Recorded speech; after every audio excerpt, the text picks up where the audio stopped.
कल मैं कलेक्टर साहब के पास में गया जब तक कि उनके ऊपर में एफआईआर दाखिल नहीं हुई थी, और हमारे जाने के बाद में कल कलेक्टर साहब ने बोला कि मैं आज एफआईआर दाखिल करने को लगाता हूँ। मेरा ऐसा मानना है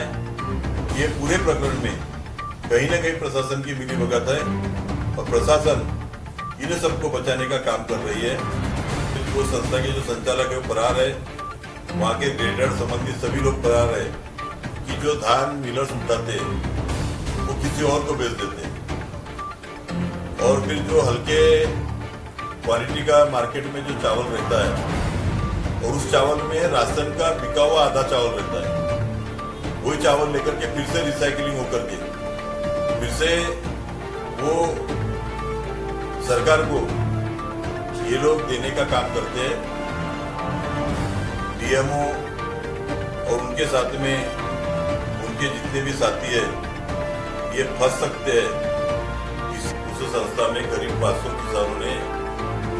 रबी में करीब 16,000 क्विंटल धान की बिक्री की, लेकिन उसका एक भी धान सरकार के द्वारा उछल नहीं किया गया। एक जो जानकारी मुझे मिली है कि एक 5,000 के क्विंटल के पास के धान है किसानों के ऐसे कि जिनकी नोंद पोर्टल के ऊपर में नहीं हुई है। तो मैं आपको बता देना चाहता हूँ, मैंने आपको पहले कहा है कि मेरा अगर सगा भाई क्यों ना हो, कोई भी क्यों ना हो, अगर वो गलत काम करता है तो हम उसके साथ में नहीं है। हमारे उसने अगर गलत काम किया इसका मतलब कोई चाबी संगठन ने गलत काम किया ऐसी बात नहीं है, उसने गलत काम किया इसका मतलब आमदार ने गलत काम किया ऐसी कोई बात नहीं है।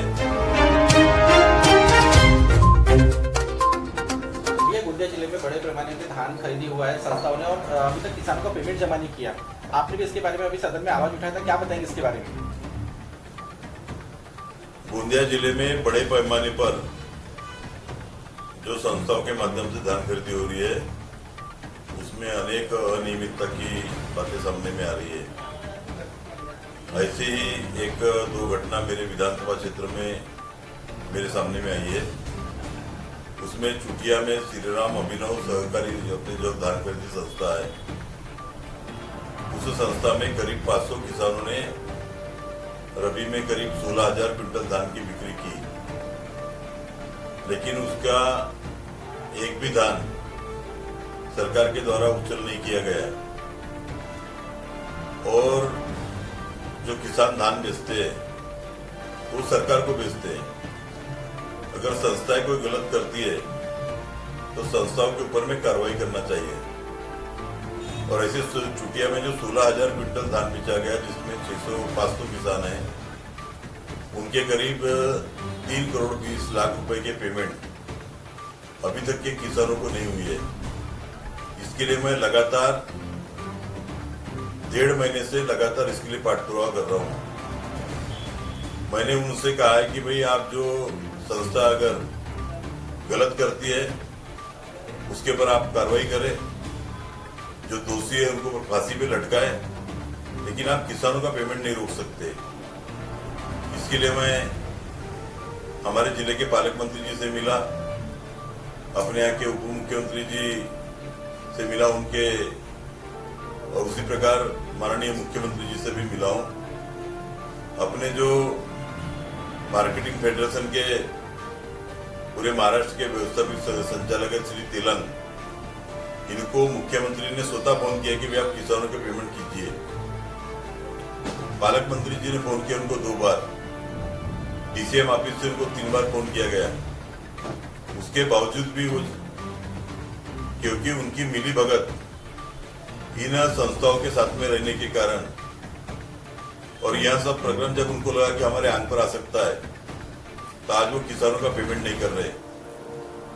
आपके लिए जानकारी के लिए बता दे रहा हूं कि मैंने अभी अधिवेशन में ये मुद्दा भी उठाया, और अधिवेशन के दरमियान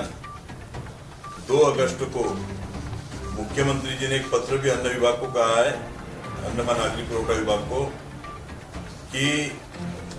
आप किसानों को पेमेंट देने के लिए प्रस्ताव मेरे पास में तुरंत सादर करें। लेकिन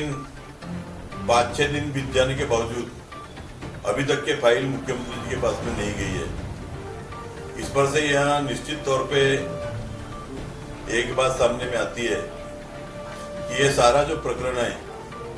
अभी तो मैं दो सिर्फ सोसाइटी की बात कर रहा हूँ, यह पूरे जिले में बड़े पैमाने पर अनेक संस्थाओं में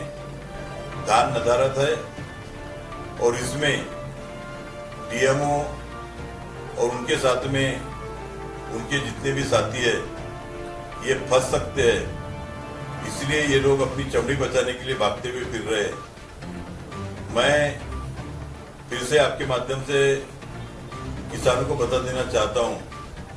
कि इस लड़ाई में हम किसानों के साथ में हैं और जब तक के किसानों का उसका पैसा नहीं मिलेगा तब तक के हम चैन से बैठने वाले नहीं हैं। आज किसानों को अनेक लोग गुमराह कर रहे हैं। मैं आपके चैनल के माध्यम से उनको बता देना चाहता हूं कि आप गुमराह में नहीं जाइए। किसी के जो अनेक प्रकार की भ्रांतियां फैला रहे हैं उन सब बातों में नहीं जाते हुए आप इस क्षेत्र का जनता का आमदार होने के नाते, चाहे मेरा सगा क्यों न हो, चाहे मेरे निकट वाला क्यों न हो, लेकिन किसी को भी बख्शा नहीं जाएगा। मैं पूरी तरह से किसानों के साथ में हूं और किसानों को पैसे दिला करके हम दम लेंगे। चुटिया में इससे भी आगे बढ़ करके जो बात मालूम पड़ी है, कल जो अनेक किसान आए थे उसमें से अनेक किसानों ने जो धान बेचा है उनके धान वहां पोर्टल पे ऑनलाइन नहीं किए गए और यह संख्या भी करीब करीब एक जो जानकारी मुझे मिली है कि एक 5000 के कुंटल के पास के धान है किसानों के ऐसे कि जिनकी नोंद पोर्टल के ऊपर में नहीं हुई है। तो यह भी बात के लिए आज वहाँ जो संचालय के जो संस्था के जो संचालक है वो फरार है, वहाँ के ग्रेडर संबंधित सभी लोग फरार है। लेकिन मुझे एक बात का प्रशासन का बहुत ही दुख होता है कि हम उनको 1.5 महीने से लगातार कह रहे हैं कि उनके ऊपर में कार्रवाई कीजिए, लेकिन कल मैं कलेक्टर साहब के पास में गया जब तक कि उनके ऊपर में एफआईआर दाखिल नहीं हुई थी और हमारे जाने के बाद में कल कलेक्टर साहब ने बोला कि मैं आज एफआईआर दाखिल करने को लगाता हूँ। मेरा ऐसा मानना है कि ये पूरे प्रकरण में कहीं ना कहीं प्रशासन की मिलीभगत है और प्रशासन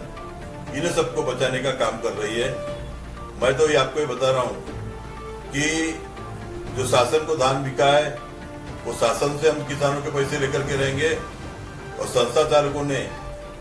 जो धान किसानों ने उनको बेचा है और उनकी अगर खतावनी नहीं हुई है तो उनके ऊपर में दबाव डाल के उनके घर के ऊपर में मोर्चा निकाल करके जब तक कि अंतिम किसानों को एक किसान को पैसा नहीं मिल जाता तब तक कि हम चैन से बैठने वाले नहीं हैं। सर, लोगों में चर्चा है कि जो राणे है वो चाबी संगठन का मतलब सदस्य ग्राम पंचायत का, ये कितनी बार सही बात है? ये बात सत्य है कि वो हमारा कार्यकर्ता है, लेकिन हमारा कार्यकर्ता है इसलिए उसको किसी ने गलत काम करने की छूट नहीं दी है।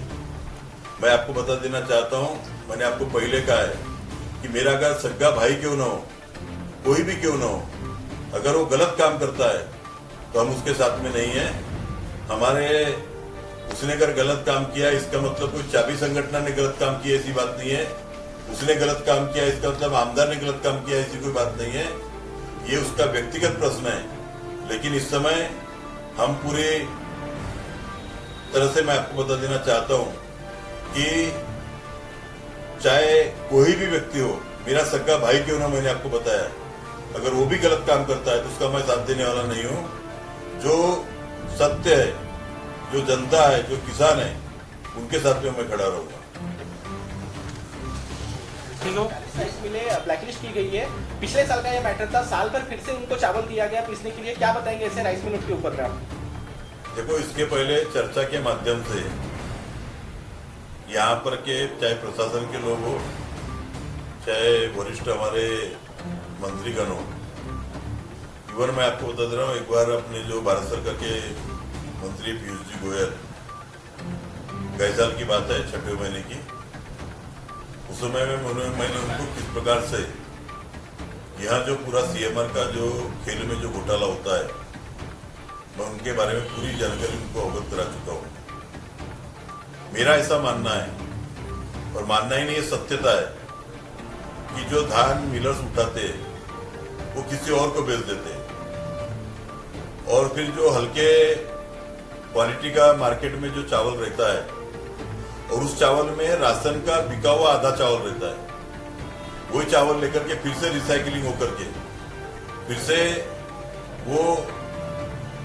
सरकार को ये लोग देने का काम करते हैं और इसमें बड़े पैमाने पर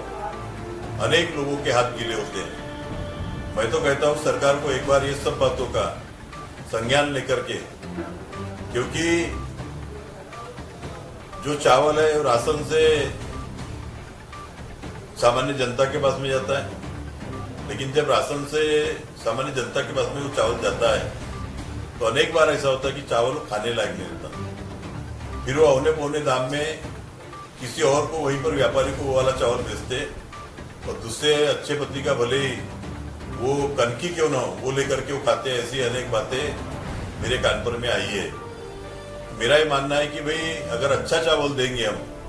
तो सामान्य जो जनता जिसको आज ये चावल बेचना पड़ता है जो खराब रहने के कारण, वो उसको बेचना नहीं पड़ेगा, उसको अच्छे क्वालिटी का चावल मिलेगा। लेकिन जैसा कि आपने बताया कि यह निम्न दर्जे का, घटिया दर्जे का, जैसे जो पशु का खाद्य के योग्य है, इस प्रकार का जो चावल है वो सप्लाई किया जाता है और वो फिर से राशन दुकान में आता है और वो मनुष्य के खाने लायक नहीं रहता। और इस प्रकार से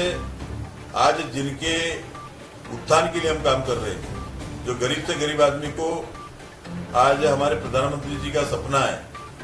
उस सपने के माध्यम से उसको फ्री में आज अनाज देने का जो सपना है, लेकिन वो भी कहीं न कहीं मेरे को साध्य होता दिखाई नहीं देता, क्योंकि उसको अच्छे क्वालिटी का अगर अनाज नहीं मिलेगा तो उसके खाने योग्य नहीं रहता। और इसलिए एक बड़े साइकिल ये सब इसमें है और मेरी तो सरकार से अनुरोध है कि ये साइकिल का पूरा पर्दाफाश करना चाहिए और ये जो अयोग्य, जो खाने योग्य नहीं है, इस प्रकार का सब जो ये जो अनाज है, यह जो सब CMR के माध्यम से गोडाउन में आता है और इसके लिए जो जो लोग दोषी है उन सबके ऊपर में कार्रवाई करना चाहिए।